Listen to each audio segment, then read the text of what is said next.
Welcome back to another episode of the AI Readiness Gap, a 4-part mini-series produced in partnership with TriNet, where we're unpacking the real numbers behind AI readiness in the workplace so that HR leaders can stop spiraling and hopefully start moving.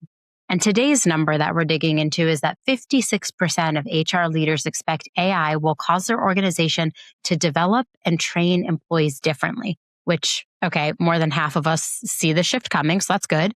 But here's the thing, knowing that the change is coming and what to do about it, we know are two very different things. And that's what we're getting into today. My guest today is Lauren Gregor. Lauren Gregor is someone who has built, bought, and operated businesses across industries and learned most of what she knows by being the person in the room who had to figure it out. She now runs Lauren Gregor Advising, working inside companies as a generalist exec, diagnosing what's stuck, restructuring how teams work, and getting out once there's real momentum. When it comes to AI in the workforce development, she's less interested in the hype and more interested in what a real team can actually do with it on a Tuesday morning. And I love that so much. Lauren, welcome to the show.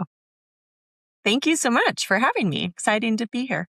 I'm excited to talk. I also love that the last line of your bio was like, you're ready to get out once there's real momentum. That kind of made me laugh a little bit. What is that all about? I think like as I've been starting, so I built companies, I had my own startup before. And what I really love is the building part and the figuring it out. And I don't want to like be in somebody's business forever. I want them to have the tools that they need. And then I can go on to like the next challenge. But I want the teams to like take ownership back after I've worked with them. True story, same. I've worked at 4 venture-backed startups and I love the building. When things end up being on like a cycle or it feels like a routine, I'm like, this feels not as fun to me. I'm really into like the chaos and the build part. When it starts becoming operational, I'm like, I don't know if I'm the right person anymore. Like maybe you should handle this and I can go off and do my next thing. Agreed. It's always so much fun. I also saw in your bio that you've worked, your clients range from like seed stage startups to legacy orgs trying to modernize. So you have seen a lot of things in motion. So this episode, I think, is going to be quite an interesting one because I feel like that range from seed to legacy is so wide. You probably see a lot of the same things, but also a lot of different situations that kind of help you as you're navigating the world and advising your clients. Yeah, definitely. It's different when you're working in like a really big organization that's been operating for 50 years versus, a small team of 3. Yeah. I'm so excited to talk. I think the data point that I have framing this episode is that 56% of people who responded to the survey that TriNet ran said that AI is going to cause their organizations to develop and train employees differently. And I really want to start there because you have such a vast range of experience. If more than half of HR leaders expect that AI is going to fundamentally change how we do development, how we do training, what do you think is actually driving that shift in mindset? I think even over the last 12 months, there's been like more awareness that it's happening. Like not it's a fad anymore and like only the people that are kind of tech forward are exploring it. Now it's here. It's happening. It's happening every day. The people that are like the early adopters are now deep into it. And now it's everywhere. It's in every tool you use on a daily basis. So I think if you're a leader in an organization or a leader period, like you're seeing that happening.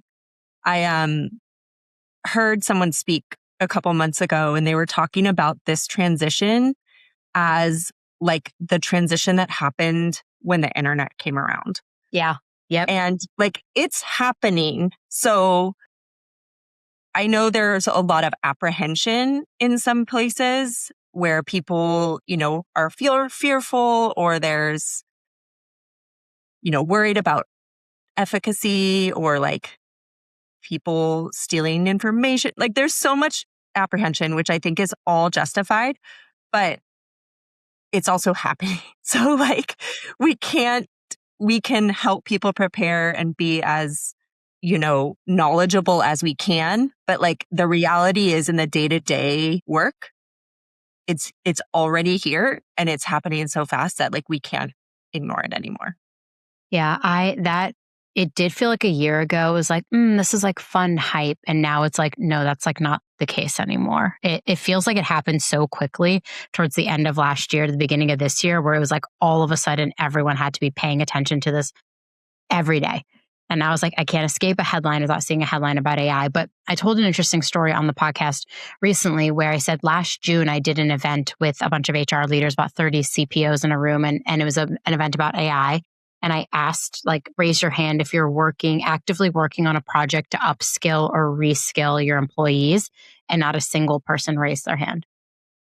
And that was last June. And now I think if I was in that room today, probably every single person might be raising their hands because it's a conversation we're all having. So the data point of like 56% of people know that it's going to change the way we train and develop employees. I'm glad we at least have that awareness. But like the next thing is, what does that actually mean for our training? So what does training differently actually mean? Are we talking like new content, new formats, new frequency? Or do you think there's like a much more fundamental thing that has to change around development and training? I think like the second part you said, like there's a fundamental way we have to think differently about how we're training. And it's all of the above. So like it's frequency, it's the method that we're delivering it, it's it's all of the things. And one of the things I think that in this AI piece that we were just talking about is the pace. So the pace that technology is changing is so fast week to week, like in 1 month that, so I worked before startups in like a large global transport organization and big education, like public sector systems. We would have things where it's like, here's your annual leadership development course. Yeah. Like, go take it and you're good for the year, right? Like Could you imagine that today? cannot happen anymore because everything around us is changing so rapidly so I think first is like the cadence, right? So we need to be as individuals, as leaders, as HR leaders, like assessing much more regularly where people are at, what they're interested in, what their skills are, what tools we have at play. Like all of that has to be much more frequent. And I think the other part is like our delivery methods. So there used to be in different organizations, different sizes. I think it's, like ranges, but you're going to go take a course on this, or you're going to, do like a shadow, whatever. Like there's a lot of different ways we can think about it. But today, everything is accessible, like at your fingertips, real time. So you can go on YouTube and watch something if you want to learn it. You can just go into the tool and explore. And I think I've been hearing more about different organizations in a really small scale, but also in large ones where they're letting their employees, like in a guided way, go experiment. So you want to go learn a tool, or like you want to try Claude Code and you work in marketing. Okay, like let's give you guided, guardrailed environment and like go watch the videos you want to watch.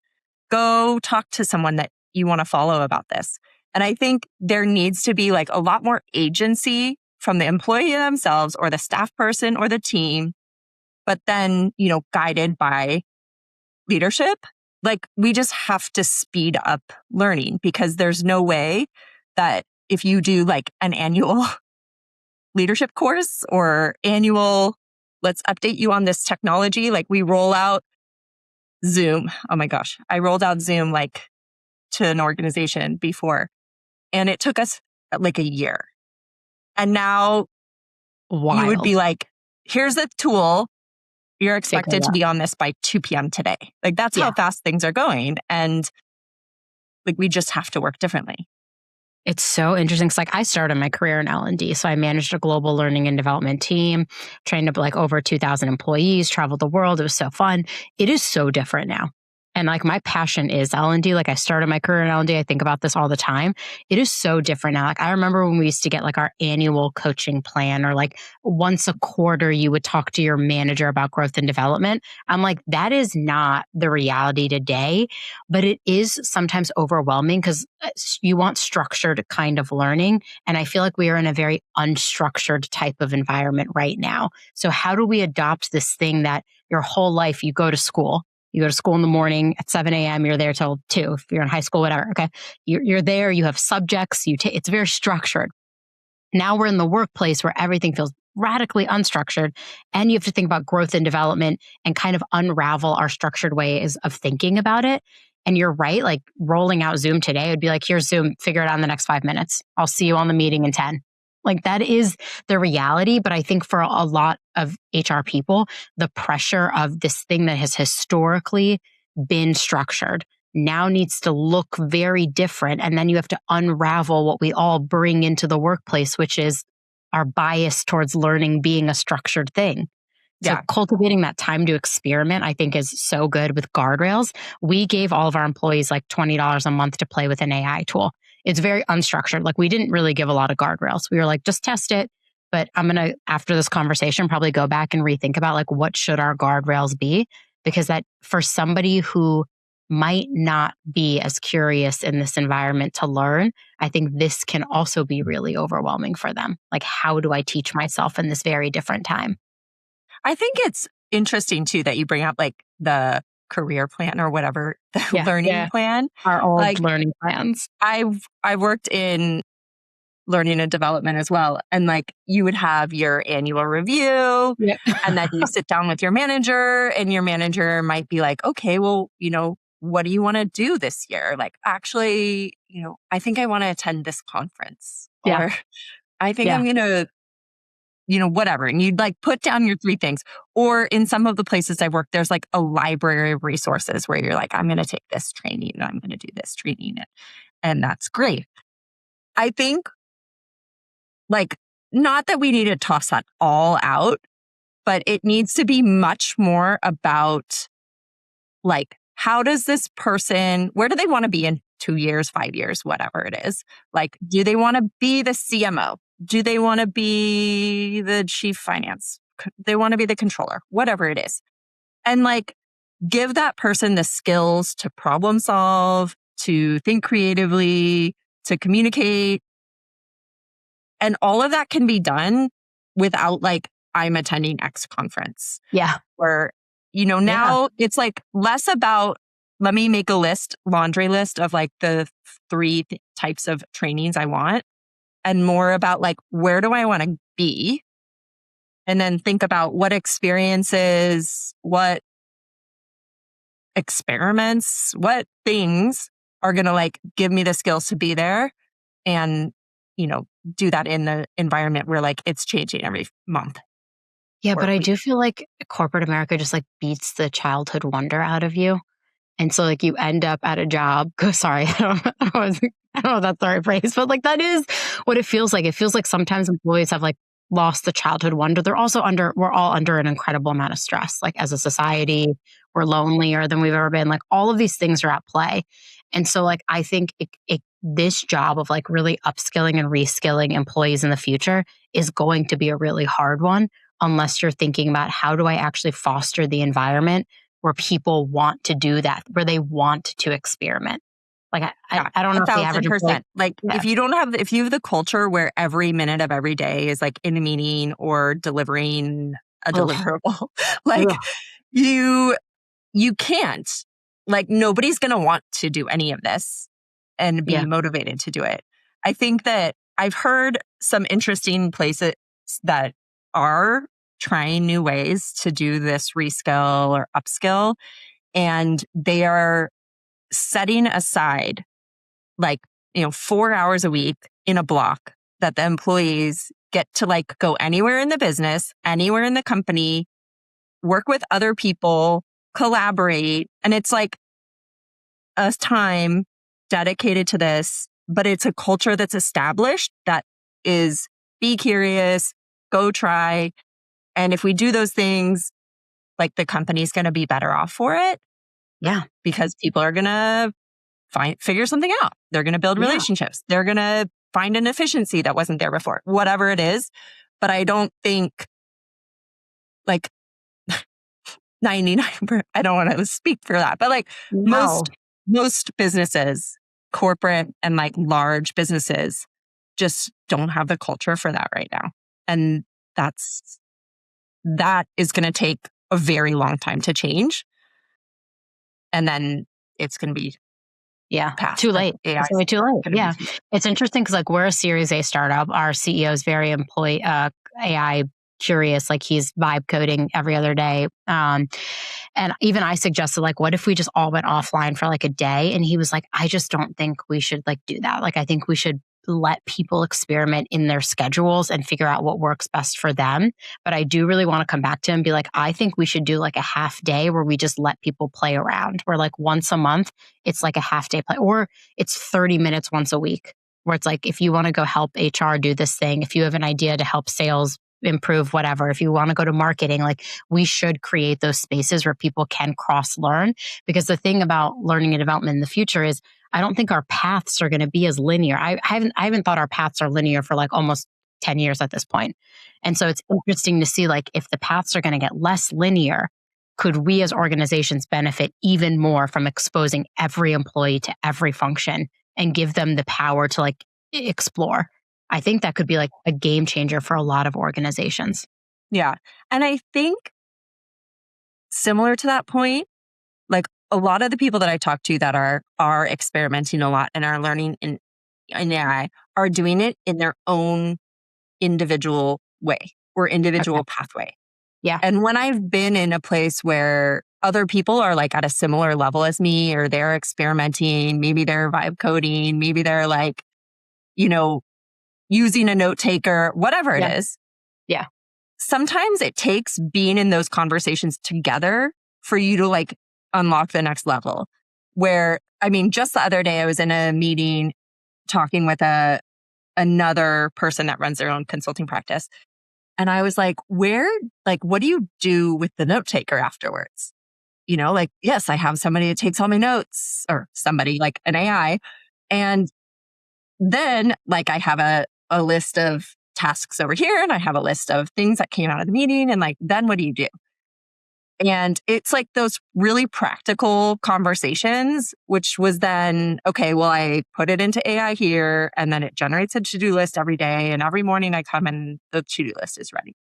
And it's like, I maybe could have gotten to that answer in 3 weeks. But when you're sitting with someone else who's also curious about it and has figured out something, then you just like up level together. And I think that is like sort of the next thing that I'm hearing is we're all like the early adopters are in. Then there's this next level of people that are just curious, that are exploring and trying stuff. But if we as a organization or like peers can collaborate on it, then the next level is just going to move faster. And like why recreate the wheel when you can learn it from someone else that's just built it next to you? The thing about AI that excites me is like we're all kind of starting at zero. Like, yes, there were the early adopters, but even the early adopters, the pace of the technology is moving so fast that it's literally never too late. Like you could listen to this episode today and you would like, even if there were early adopters, right? You could still catch up to them relatively quickly because the technology is changing every day. So it's like it for the first time feels like we're on like level playing field, all of us at the company. Like even the execs are on the same learning trajectory and learning path as an entry level person or a mid-level career person. So that to me is exciting. You just have to be able to keep up with everything and like create the space to actually learn and experiment, which you're right. When you're in meetings 8 out of 8 hours of the day, when are you trying to do anything? Right. It's just impossible. So like creating that time, I think is an incredible thing that people should figure out how to do. I'm talking to my CEO about it now. Like I told you, I was like offline for a day. He was like, absolutely not. I was like, maybe a few hours. Like we used to do like 1 hour every 2 weeks where we would get everyone on the call and we would all just like show what we were working on. And that was like such good energy. And an employee recently asked like, are we going to bring those back? Like I loved just watching people experiment for an hour, like really got me thinking about what I could do. So we might bring Yeah. those back too. But since a lot of organizations might not know where to start when it comes to up leveling, like, can we talk for a quick second on common mistakes you see when companies are trying to build an AI learning culture? Yeah. I think it goes back to this like learning plan, old mentality of development. Um, is that there's no, like, we can't be too prescriptive. I think that's one thing of everybody's going to use this tool in this way. Like, the best tools for the people doing marketing are very different from the people that are doing product development, Yep. or Or are HR. very different than the people that are running HR. Like, the tools are different. And so I think there needs to be a level of flexibility and of agency. So I think that's the first part. Like, don't just say, great, company wide, we're picking this tool and everybody has to use it. Or, whatever it might be. I think that, like, that's the first thing in learning and development period is like, we have to meet people where they're at, understand their role, and, give flexibility to people in their thing. I hate the prescriptive approach. Like, especially now of all times, like you can't. But I think it's hard sometimes because employees do look at us and say, like, tell me what I should learn. Right. And I have to be like, I don't know if I should be telling you. And now, especially in AI, I'm like, actually, you should tell me what you want to learn. So I think this is just a very shake up kind of time for us in HR. Like I keep Yeah. saying, this is the most transformational time we'll ever be in HR. Like I'm excited because I wasn't in HR when they introduced email into the workplace, but now I Yeah. get to be in HR when they're introducing AI into the workplace. And that excites me. While I understand there are a lot of negative things to AI too, I'm just like, there's an exciting opportunity here for us to kind of like also level set with the employees and really build a partnership that does not involve me, HR, telling you how to grow. Yeah. You know what would be interesting in that sense is like the prescriptive part being we want everybody to take an hour this week or this month or whatever to think about what they need to learn for their role. And, we're as a company, we're going to give you access to a Claude environment or whatever. And what we want you to do is take some time to think about what your role is, what your goals are for this year. And that could be like, that could actually be like your review thing, like it Yeah. could be Yeah. prescriptive. Yeah. And now we want you to go to Claude and talk about how you could learn.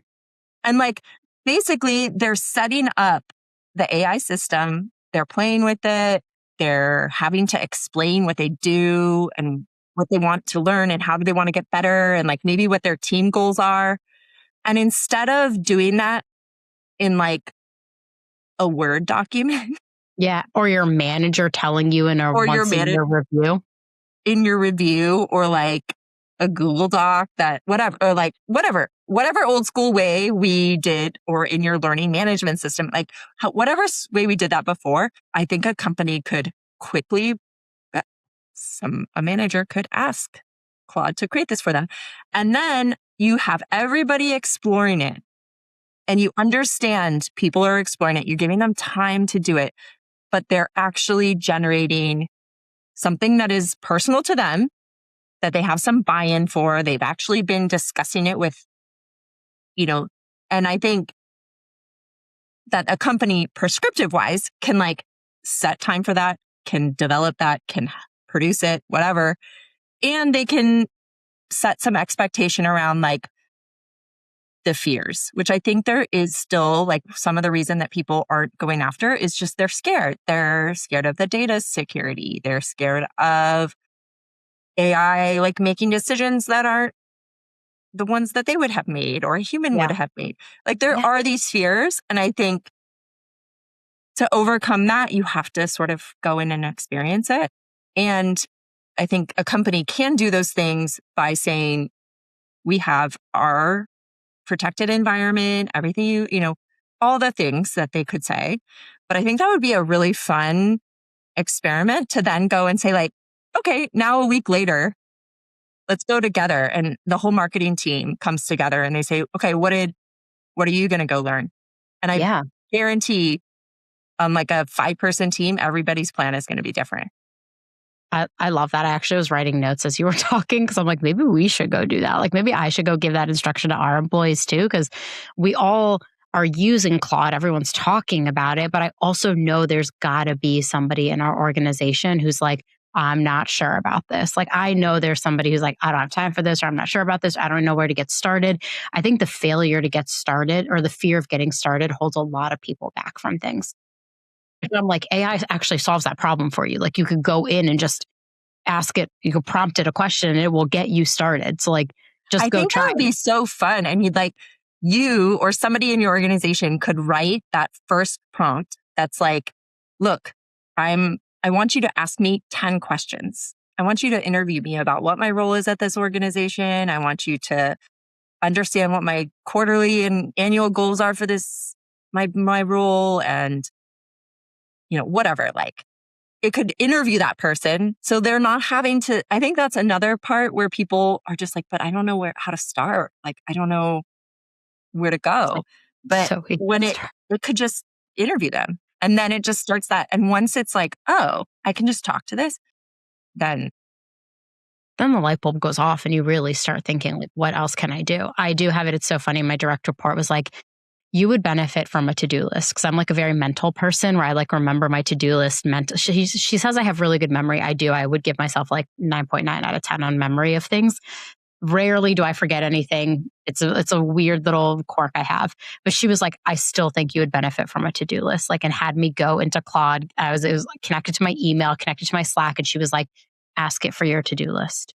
And I was like, wow, this is like my direct report. That is like, I think she's like, the mental load on you is like too much. Like you need a to-do list, go in and set it up. And here's how you could do it. And I honestly, I was really impressed with her because she's like very curious. So she's been taking the AI world by storm, like watching classes, like looking at this, telling me, I think I can automate that. And I'm like so proud of her, but it did take her time to like get started. And I think what got her really going was she started experimenting with it and saw how valuable it was for her. And then she was like, okay, I can do this. I can make more things happen and I can spend my time doing the things that excite me, not these really annoying things that I don't want to do, like write a to-do list or respond to that email or make my candidate dashboard. So I do think that like piece of people starting to experiment and talking to it can show the person themselves, like what they need to learn in their role, which I don't know. I'm excited about this. I think the one thing that people bring up, like we talked about the fear, but the fact that like the future feels like we're going to have less human focused things. So when we're talking about training and learning and development and getting skills in the future, how do you keep the human part of it like front and center, the thing that makes us like different and unique and beautiful, and less about the robots that are automating the tasks? Yeah, I think Loaded in question. every job and company, and there's things that like AI can help with and things that it shouldn't. So like, and I think AI is going to get better over time, but there's some stuff that like, let's think about HR, right? If you're a new employee and you have to submit paperwork, I don't want to like have that taking 75 emails back and forth. Like just do it, automate it. Great. Now I'm done. I'm enrolled in healthcare and I have my benefits. Great. If I am talking to somebody about like my maternity leave and how that works and, what the coverage looks like and what my, compensation plan is going to be, like, I want to talk to a human about that because there's nuance, like you're talking about your family, like I don't want all that personal information. So even with the HR piece itself, there's that. And I think no matter what, there are these automated tasks that will make us just more efficient. I think the other day I was working similar to you. Like I'm hosting an event next week. And I was like, well, I don't know all the things I need to prepare for this event. Okay, Yeah. AI, just make me a list of all the Yeah. tasks that have to get done for this event, all the people in email, like just put it all in one place for me. That's yucky. I don't want to do that. Fine, it can make the list. But like finding the venue, being a face to face, putting together a panel and getting the right panelists on, having the right theme and vibe, and like AI can't do that. Like it doesn't understand what I'm trying to do. It doesn't understand the network that we're trying to build. Like there's just so many things that only humans can Yeah. do well. And so I'm happy to give AI the things that like lighten the load so I can spend more time doing the things that matter Yeah. and like will make the experience really strong or will make a connection with someone else in the office better or will, align two different departments that like need to work together on a project. Like those skills of how to communicate, how to like problem solve, it's never going to be able to take that stuff from us. And that's what makes us productive and, innovative and all these things. So that's why I hope in the future is like it does the stuff that should be done faster and it will make our experiences better, and lets you focus on the stuff that really, Yeah. really matters. I think it does like a good job of like giving you frameworks and a place to get started. But like when it comes to training and development, you still have to do those skills somehow. And it can't always necessarily teach you those skills. Like some of them are skills that the employee has to practice in an environment. And so like that's where the manager can use it to do like all the foundational work and then really spend the time focused on, okay, now how do I get you this skill? How do I teach you strategic thinking? How do I let you lead this project? Like that's where I think learning and development and growth planning in the future will more so go is like the manager will actually get to spend time hands on teaching the thing versus having to sit there and have a conversation about the thing and do all the foundational work. Like AI can produce that for you so you can actually go teach the thing. It's very interesting. I think it's like a great get you started so that you can spend the time on the things that really matter. Yeah, absolutely. Kind of like a big question, and then we'll get to our through line question, which I ask every guest this season. What does a realistic, well executed employee development strategy for AI actually look like at a company that isn't like a Google or a Microsoft with like endless resources? Maybe they just have a small team and they're really thinking about employee development for AI. Yeah. I think with those kinds of businesses that are like, I don't know, 3 to 20 employees, which is a lot of companies and a lot of people that we work with. I feel like you just need one as a leader of those businesses, you need to be open and communicative about your openness. Like you need to sort of set the stage and make sure that everybody is like, this is coming. We want to be exploring this. What the plan might be is going to look different for everybody. But I think that there should be in those kinds of organizations, like you do have, whether it's an annual planning cycle or a semi-annual, like you have weekly check-ins, monthly checks, whatever the cadence that you already have where you're talking about performance and you're talking about learning. Yeah. This should be at the forefront because it is like the most important skills that the world is learning right now. And it's a way that whatever function you're in within an organization, like there is something that could potentially help you. So I think that like from an organization perspective, it needs to be really clear that the leadership is on board and that we're all learning. Everybody's learning. And if whatever that might be. And then within the cadence, I think it is important, especially at those smaller organizations, to have something that's really personalized. So like based on the function, based on the role that individual is in and where they're at. I think about on my own team, I had fulfillment and I had marketing and I had like operational people, wildly different, day to day jobs that they're doing. And in those small organizations, that's super important.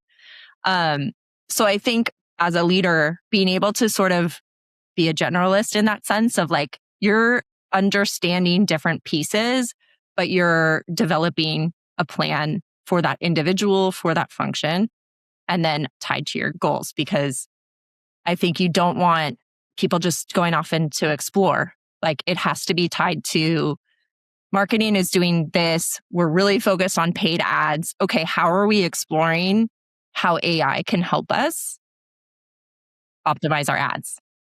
And, maybe as an individual, like, I know that this person, they're really not that great at content strategy, but they're great at like the graphical piece. Okay, so leave them with the graphical piece. How can we work with that individual to help support the strategy piece and give them tools and work with them on that?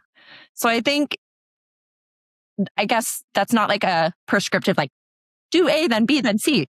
But I think as an organization, especially in those small settings, leadership buy-in and like ownership and communication of that we're all learning is super important. And then making sure that you're creating that plan with check-ins and, development assigned to each role and to each person. It's just one big change management problem is what I keep saying. I'm like, this is just change management. Imagine you're rolling out a new HRIS. Just pretend that that's what's happening, except it's a tool that everybody can use that can change how their workflow happens. So and it might not just be like, I think the challenge sometimes with AI is there's just so much and it's so fast that I think having some guidance and regular check-in with leadership or with a peer, like even have peer-to-peer learning, like that kind of stuff is important to help keep it moving when there's like an overwhelm of tools out there in the world. Yeah, my God. I'm overwhelmed every day. Every day I open my computer and I'm like, a new thing I will learn today. But I don't know. I'm excited about that because I've always loved startups. I've done 4. Like I've always loved the chaos and things changing. So right now I feel like I'm overwhelmed, but it's like a good overwhelmed because I'm so curious and my brain feels like it's actively working every day versus being on autopilot. Like I said in the very beginning, my worst nightmare is I'm on autopilot at a job because that means like I'm probably not learning or exploring new things and that bores me. Yeah, I agree. I think that the challenge for me is like I just want to play all day and explore stuff. And okay, I actually have to do things too. I have to get I gotta done. go to this meeting. One time I was like 15 minutes late to a meeting and my CEO was like, you are never late to these meetings. What was going on? And I was like, hey, I'm not going to lie. I was like deep in this AI thing that I was trying to figure out. And I didn't even realize that the meeting time was coming. Like I was 15 and he was like, it's never like you. In like 4 years, you've never been late to this meeting. I was like, I was just exploring something and I was like so enthralled and enwrapped in it that I lost track of time. And he was like, I get it. And I was like, well, I'm glad he gets it. Cause like this was anybody else's would not be good for me. But it was a whole thing. Like there's so much that you can explore right now. And it feels like a very exciting time to do this job. The through line question I'm asking every guest as part of this series is, what is one thing you would tell an HR leader who might be feeling behind on AI right now? I think it's nothing new than anything we've done in the past, really. Like it's just reframing it. And maybe sometimes we need to reframe it in our own mind. So in the past, as an HR leader, we might have talked about like a growth mindset or, like right now. active learners or whatever. We want our employees, we've always wanted them to have a growth mindset. We've always wanted them to set goals and priorities and learn. So right now we're just saying like, okay, be curious. Now the world isn't like you're going to grow from A to B. It's just like you're going to grow, but we're actually not quite sure where that is. So let's just be curious together. Let's learn. And I think for HR specifically, I would, there's so many things out there like forums for specific leaders, or there's people you could be following, within your industry, within your role that are learning this and leveraging tools. So I think there's a lot of resources if there's nervousness about, especially in HR, like data compliance and security and things like that, where you can go and learn from people that are experts in that area. So I think be curious, go try. And if you're scared to try, like go learn from people that are already doing it and are a few steps ahead. Yeah, I love that advice. I'm always talking to my friends about AI. It's actually really annoying. And I should probably stop. They want to talk to me about a million other things. And I'm like, hey, what's everyone's use case this week? Because I need to make sure that I also am using said use case. So I don't know. I just think this is a time, like you said, we're all learning. It's good to be curious, but also talk to your friends, see what your friends are doing. Like we don't need to be recreating the wheel all the time. We know in HR, a good template is a good template. So like you could find somebody who's already doing something that you could just adopt in your organization and it'd be so easy. I love that. I think, just in my own world, I'm part of a group that meets on a monthly basis, and it's just women that like want to learn AI, and we just sit together and like you can join it if you want. I'll invite you. Yes, please. I'm in. Yeah, and it's fun, and like every month, I feel like we're just getting better and better, and we've been meeting since January. So in this women's group that I've been like learning AI on, there's a few of them that are really strong marketers and they are just building on their own. So like she's written an entire text file that I can just copy and paste into Claude and it creates like an entire kit of marketing skills for me. Wow. And she's just open sourcing all of this stuff. So I think if you are in a specific industry, find people that are like innovating and being those people that like really, really, really want to build it. And they have the expertise. Like I'm not an expert marketer, but she is. And now I'm going to just take her tool and plop it into my, toolkit or whatever. And people have that stuff everywhere right now. So I love the idea of don't recreate the wheel. And if a template is there and it's working, then use it. Yeah, use it. I love a good template. I'm such a template queen. I'm like, made this. Here's the template. Here you go. Got a template. Like especially with AI, like the templates are everywhere. I love that. Yeah. For people who, first of all, thank you for spending so much time with me today talking about this. I really feel like we were geeking out for a minute on L&D. So I was like, I hope this is not the last of our conversations. I feel like you might have to come back because I feel like there's so much more I want to cover with you. But for people looking to get in touch with you, what is the best way they can reach you? You can find me on LinkedIn, Lauren Gregor, or my email is just lauren@laurengregor.com. Love that. It's like a recurring bit on my other podcast. I'm like, for people looking to get, and it's everyone always says LinkedIn. I'm like, so we're all on LinkedIn, to be clear. We can all just go there and find each other. Okay, good to know. Good to know. Thank you so much, Lauren, for spending time with me, digging into this data point, helping HR people feel more prepared for what the future could look like with L&D. This is just such an exciting time. And I am so grateful that you spent time with me today to talk about this. Thanks so much. It was so fun.